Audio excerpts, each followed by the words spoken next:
তো হেদায়েত যে অন্ধ ব্যক্তিটা আমাদের প্রিয় নবী হজরত মোহাম্মদ সাল্লাল্লাহু সাল্লামের কাছে এসেছিলেন। তো তিনি তার চোখটা আগে ভ্রু কাটলেন, তিনি চোখটাকে একটু মুচকিয়ে দিলেন অন্ধ লোক দেখে, অথবা বিরক্ত হয়ে যেই হোক। তো আল্লাহ সাথে সাথেই এই সূরা ওই পরিপ্রেক্ষিতে অবতরণ করলেন। তো আল্লাহ তালা এবার 4 নম্বর আয়াতে বলছেন, আউ ইয়াযাক্কারু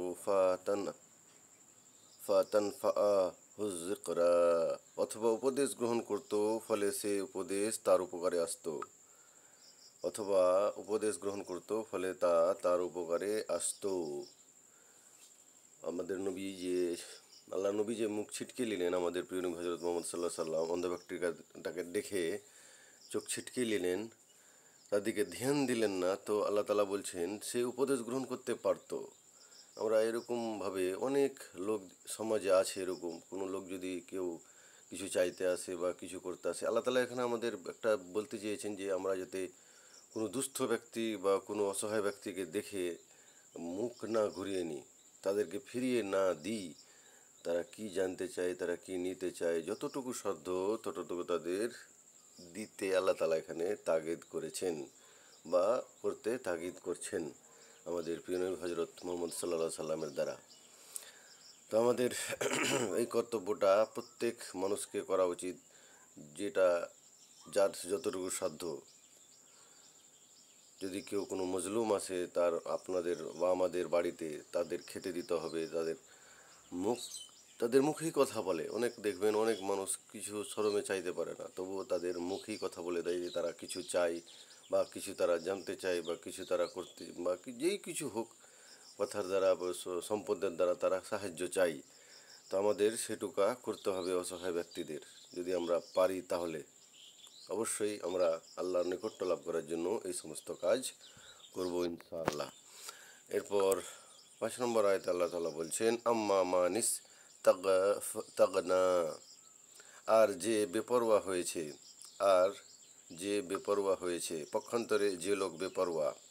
তাফসীরগণ বলছেন কি, অর্থাৎ বেপরোয়া ঈমান থেকে এবং সেই জ্ঞান থেকে যা তোমার কাছে আল্লাহর তরফ হতে এসেছে, অথবা এ আয়াতের দ্বিতীয় অর্থ হলো যে অভাবশূন্য ও ধনী। আল্লাহ তাআলা বলছেন যে লোক বেপরোয়া, যে যারা কিছুই বোঝে না, তারা কি, আর যারা জানতে চায় আর যারা কিছু করতে চায়, তারা কি সমান হতে পারে? কখনোই না। তো আল্লাহ তাআলা এখানে যে মানুষ হেদায়েত নিতে চায়, যে মানুষ কিছু জানতে চায়, তাদেরকে আমাদের ফিরিয়ে দিতে হবে না, যতটুকু সম্ভব আমাদের জানাতে হবে বা দিতে হবে।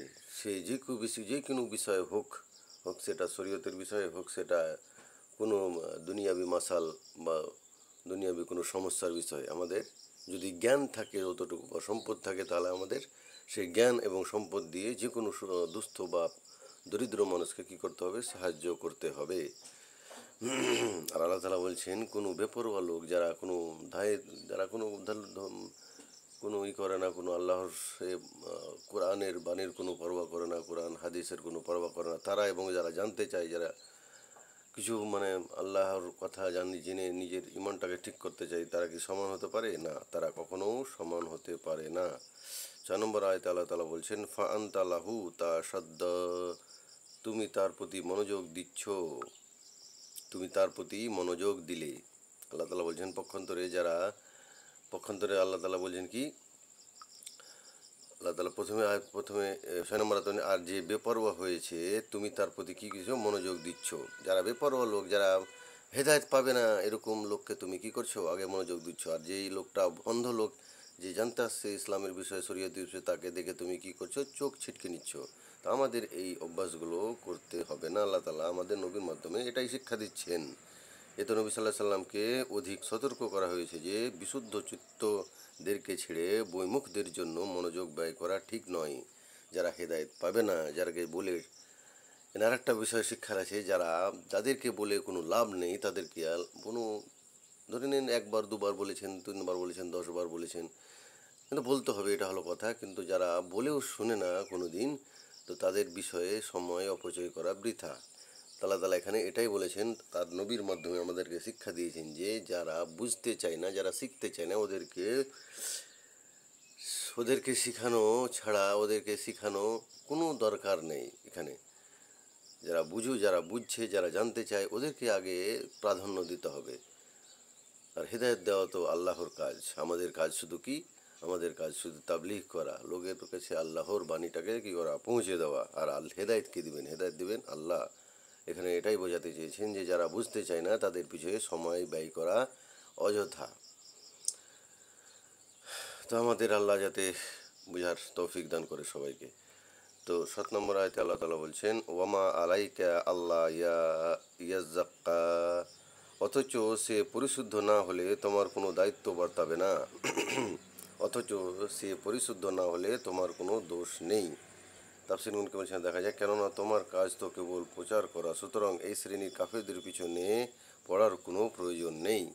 এখানে আর একটা, আমি যতদূর জানি যে আল্লাহ নবী কোনো বড় মানুষ বা বড় ধনী ব্যক্তিদের কী করছিলেন, তাবলীগ করছিলেন। আর ওই সময়ই কী করছিল, একটা অন্ধ লোক ব্যক্তি এসেছিল আল্লাহ নবীর কাছে। তো আল্লাহ নবী কী করলেন, চোখটা ছিটকে নিলেন। তো আল্লাহ তাআলা সেই পরিপ্রেক্ষিতে বলছেন যে যারা কাফের, যারা বদমাইশ, তাদের পিছনে না করে, তো ওই দুস্থ লোকটাকে যদি আমরা আল্লাহ নবী দেখতেন, তো তাহলে তার থেকেই বেশি আল্লাহ নবীকে আল্লাহ তাআলা বলছেন তার বেশি প্রাধান্য দিতে বলছিলেন। যে ওই ধনী লোকদের না দিয়ে সময় না ব্যয় না করে ওই গরিব লোকটাকে আল্লাহ বলছেন তাকে বেশি প্রাধান্য দেওয়া উচিত ছিল আল্লাহ নবীর। তো সুতরাং এই শ্রেণীর কাফিরদের পিছনে পড়ার কোনো প্রয়োজন নেই। আল্লাহ তাআলা বলছেন তাদের পিছনে যে তাফসীরগণ বলছেন তাদের পিছনে, আল্লাহ তাআলা বলছেন তাদের পিছনে পড়ার কোনো কারণ নেই। অথচ সে পরিশুদ্ধ না হলে তোমার কোনো দোষ নেই।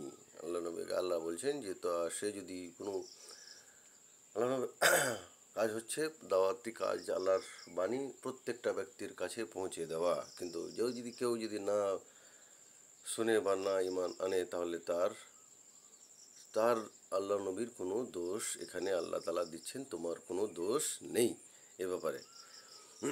তো আমাদের দাওয়াতের কাজটাকে কি করতে হবে, চালিয়ে যেতে হবে। হেদায়েত দেওয়া আল্লাহর কাজ, না যদি হয় তো আমাদের সে ব্যাপারেও কোনো দোষ থাকবে না।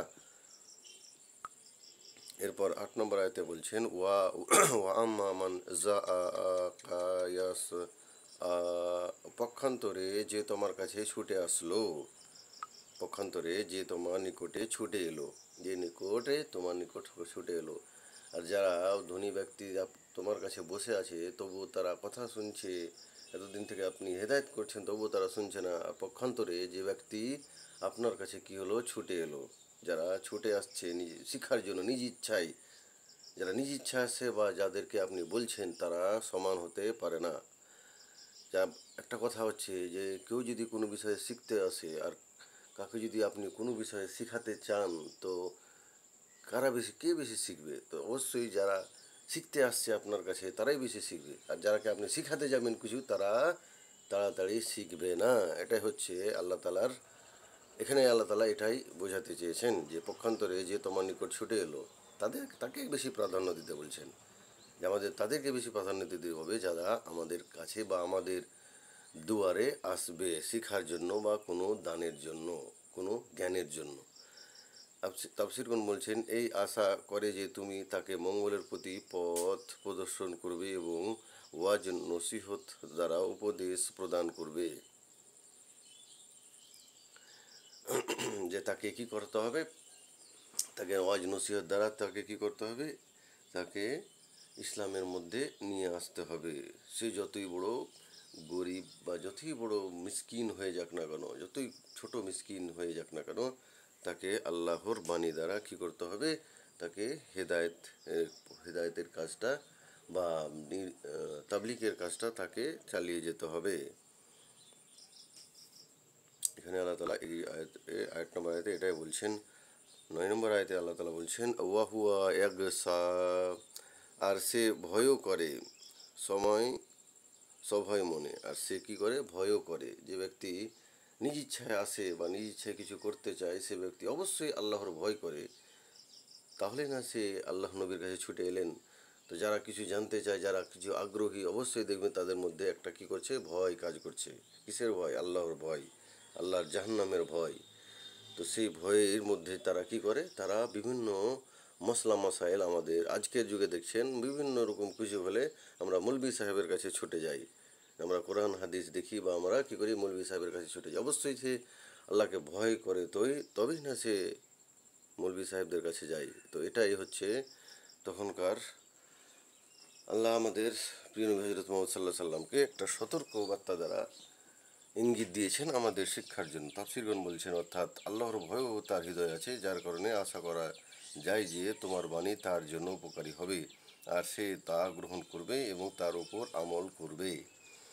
যে তার ভয় আছে, সে অবশ্যই ভয়ে ভীত হয়ে সে কি করবে, নিজের আমল চরিত্র ঠিক করবে, নিজের আমল ঠিক করবে এবং সে আল্লাহর নৈকট্য লাভ করার জন্য যা কিছু করতে হয় ইসলামিক মোতাবিক সে তাই করবে। আল্লাহ তাআলা এখানে এটাই বোঝাতে চেয়েছেন যে সে ভয় করে আপনার কাছে এলো, আপনি তাকে কি করেন, শিক্ষা দেন, আপনি তাকে দ্বীনি শিক্ষা দিয়ে তাকে ইসলামের মধ্যে নিয়ে আসেন। এটাই আল্লাহ তাআলা আমাদের নবীকে বলেছেন। তো আমাদের সেটাই করতে হবে। ফা আনতা আনহু তালাহা, অথচ তুমি তার প্রতি উদাসীন হলে। আল্লাহ তাআলা বলছেন, অথচ তার প্রতি তুমি উদাসীন হলে, তাকে ছেড়ে তুমি সেই বড় লোক, সেই ধনী ব্যক্তিদের কাছে বেশি মনোযোগ দিলে। তাফসীরগণ বলছেন আগে যে তুমি তার প্রতি বিমুখ হলে, অথচ কি করলো, এই কথা বলা সত্ত্বেও এত কিছু তাও তুমি কি হলে, তুমি তার প্রতি বিমুখ হলে। আমাদের নবীকে আল্লাহ তাআলা বলছেন যে এটা কখনো করা যাবে না। প্রত্যেক ব্যক্তিকে আমাদের, যেই কেউ আসুক, আমাদের প্রত্যেক ব্যক্তির কথা যতটুকু সাধ্য আমাদের শুনতে হবে, যতটুকু সাধ্য আমাদের সাহায্য করতে হবে। এখানে এটাই আল্লাহ তাআলা জোর দিয়েছেন বিশেষ করে। অর্থাৎ এমন লোকের প্রতি কদর করা উচিত, বিমুখ হওয়া উচিত নয়। এই সমস্ত আয়াত দ্বারা জানা যায় যে দাওয়াত ও তাবলীগের কাজে ইতর বিশেষ করা উচিত নয়, বা ইতর দাওয়াত বা তাবলীগের কাজে কোনো ভেদাভেদ করা উচিত নয়। দাওয়াত বা তাবলীগ সব ব্যক্তিকেই এক সমান করতে হবে। সে আপনি তাদের কাছে গিয়ে করেন বা তারা যে কেউ যদি আসে শিখতে, কেউ সবাইকে সমান মর্যাদা দিয়ে করতে হবে। বরং মর্যাদাবান ব্যক্তি হোক, চাই অমর্যাদাবান রাজা হোক, চাই ফকির সর্দার হোক কিংবা গোলাম, পুরুষ হোক অথবা নারী, ছোট হোক চাই বড়, সকলকে একই মর্যাদা দান করা এবং সমষ্টিভাবে সম্বোধন করা উচিত। আল্লাহ তাআলা যাকে চাইবেন নিজের হিকমত অনুযায়ী তাকে হিদায়ত দিবেন। আল্লাহ তাআলা হিদায়ত দেওয়ার কাজ আল্লাহ তাআলার, আর আমাদের কাজ হচ্ছে দাওয়াতি কাজ চালিয়ে যাওয়া। সেটা হোক গরিব অথবা মিসকিন, সেটা যেই হোক না কেন, ধনী অথবা রাজা, সবকে আমাদের যতটুকু পারবো আমরা তাদের দাওয়াতের কাজটা চালিয়ে যাব। আর হেদায়েতকে দিবেন আল্লাহ দিবেন। তো এখানে এটাই আমাদের শিক্ষা নিতে পারি। এই আয়াতটির মধ্যে আল্লাহ তাআলা বলছেন আমাদের নবীর মাধ্যমে, যাতে কেউ যদি আমাদের কাছে আসে, আমাদের দুয়ারে আসে, তাকে দেখে মুখ ছিটকানো উচিত নয়। তো এই হচ্ছে 1 থেকে নিয়ে 10 নম্বর আয়াতের মানে সহ তাফসীর। ভিডিওটা ভালো লাগলে অবশ্যই শেয়ার করে চ্যানেলটা সাবস্ক্রাইব করে ঘন্টাটা দিয়ে দিবেন পরবর্তী ভিডিও পাওয়ার জন্য। আসসালামু আলাইকুম, ভালো থাকেন সবাই।